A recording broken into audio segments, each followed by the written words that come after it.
Au sommaire de ce résumé de l'actualité sportive, une victoire au bout du suspense pour les Wildcats d'Épinal. Les Louves de Saint-Dié font chuter le leader Évreux. Fin de l'aventure en Coupe de France pour le FC Éloie. Une double dose de handball avec une victoire pour les Spinaliennes mais une défaite pour les garçons. Une première compétition de canoë-kayak descente à Épinal. Et enfin course à pied nature avec le retour du trail de Galilée. Prolongation à Poisson-Pré samedi soir. La patinoire va dans un instant monter en décibels.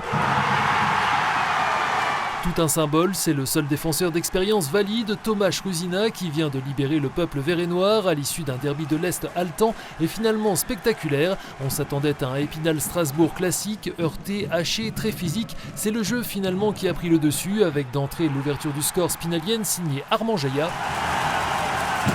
Mais l'étoile noire de Strasbourg, corrigée chez elle le mardi précédent en Coupe de France par ces mêmes Wildcats, n'est pas venue pour tendre l'autre joue et va globalement dominer les débats en s'appuyant sur un power play, le jeu en supériorité numérique diablement efficace, au point de mener 3-1 en milieu de seconde période. Dans les cordes, les Spinaliens et leur effectif décimé par les blessures et suspensions vont réagir en moins d'une minute, Hraotchak et Fugeric rétablissant la parité sur 2 buts en mode copier-coller. Le match aurait-il tourné? Que nenni, les Alsaciens vont en garder le contrôle en reprenant l'avantage 2 fois, 4-3 puis 5-4 sur cette réalisation du buteur maison Sébastien Trudeau. Le haché est dans les cordes et va tenter le coup de poker habituel de fin de match en sortant son gardien, pari gagnant. Là encore, tout un symbole, c'est le Slovaque Matus Rudzan, endeuillé par le décès de sa mère et tout juste de retour du pays, qui ouvre les portes de la prolongation, au cours de laquelle, la 3 contre 3, comme de coutume, Strasbourg aura sa chance, mais va buter sur Antoine Bonvalo. La suite, vous la connaissez, Rusina offre la victoire aux Wildcats d'Épinal, victoire du cœur compte tenu des circonstances. Ah oui, clairement, avec tous les absents qu'on a de notre côté, tout n'était pas parfait ce soir, mais on y a mis du cœur et on est allé la chercher cette victoire avec les tripes, donc il n'y a rien de plus beau. Avec cette 4e victoire en 4 matchs, Épinal est désormais seul en tête, petit effectif toujours et grosse semaine en vue, avec le déplacement dès ce mardi à Tours pour le remake de la finale de la saison dernière, avant la réception de Cholet à Poisson-Pré samedi.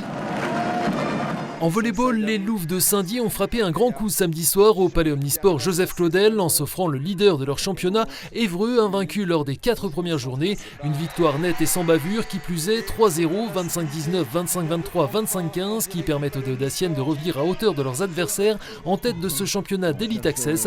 Nouveau match à domicile à suivre samedi soir face à Romans. À noter en élite masculine la victoire du SAS Volley 3-1 à Villejuif qui lui permet de conforter sa place dans le top 4 synonyme de play-off avant la réception samedi prochain du leader Chalon-sur-Saône.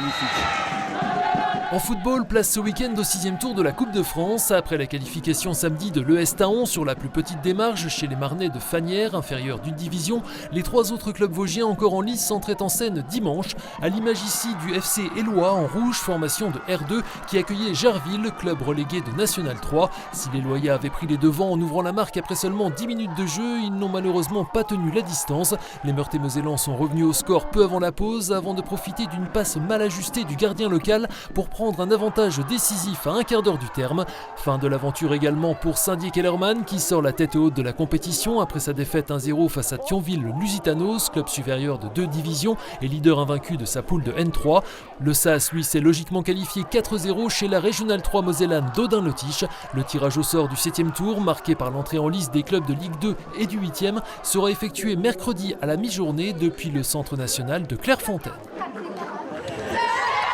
De la joie pour les handballeuses spinaliennes, de nouveau victorieux samedi soir au Palais des Sports au terme d'un match important contre un concurrent direct, Aulnay-sous-Bois. Face à de grands gabarits franciliens, les jaunes et bleus ont resserré les boulons en défense, leur permettant de développer le jeu rapide qu'elles affectionnent et ont pu s'appuyer sur une solide gardienne, Émilie Boivin, 17 arrêts au total pour creuser doucement l'écart. 13-10 à la pause avant d'appuyer sur l'accélérateur au retour des vestiaires.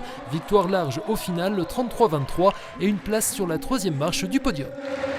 On est vraiment super contente parce que c'était un match test pour nous et là on remplit le contrat, on gagne de 10 buts donc on est vraiment très contente. Du côté des garçons d'Épinal, en National 3, pas de changement malheureusement. Samedi soir, les Spinaliens ont réussi à rester au contact de leurs adversaires de Bois-Colombes, club des Hauts-de-Seine, durant la première mi-temps, 13-16, avant d'encaisser un rédhibitoire 7-0 au retour des vestiaires pour une défaite 22-32 au final, la 7e en autant de journées.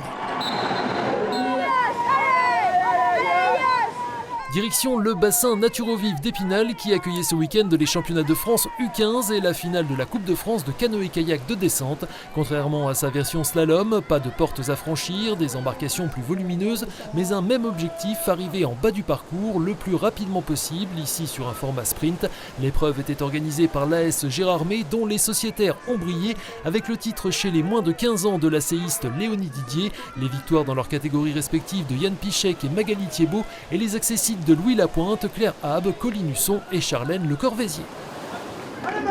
On repart en Déodacie pour boucler ce résumé de l'actualité sportive avec dimanche matin la 10e édition du Trail de Galilée, une épreuve de retour après 3 ans d'absence suite à la crise sanitaire qui a quitté cette année le village de Wissembar pour la vallée de Borne-Laveline, un événement plébiscité avec près de 400 participants sur les 2 nouveaux parcours de 12 et 18 km. Ici le court format remporté chez les femmes par la jeune Maë Voinson de l'Athletic Club de la Haute-Meurthe. Chez les hommes, les Déodaciens Lucien Thiebaud et l'ancien séiste international Mathieu Péché ont été devancés par l'Adolais Joris Zuliani. Ces derniers temps, je suis plus habitué à du 25, 30.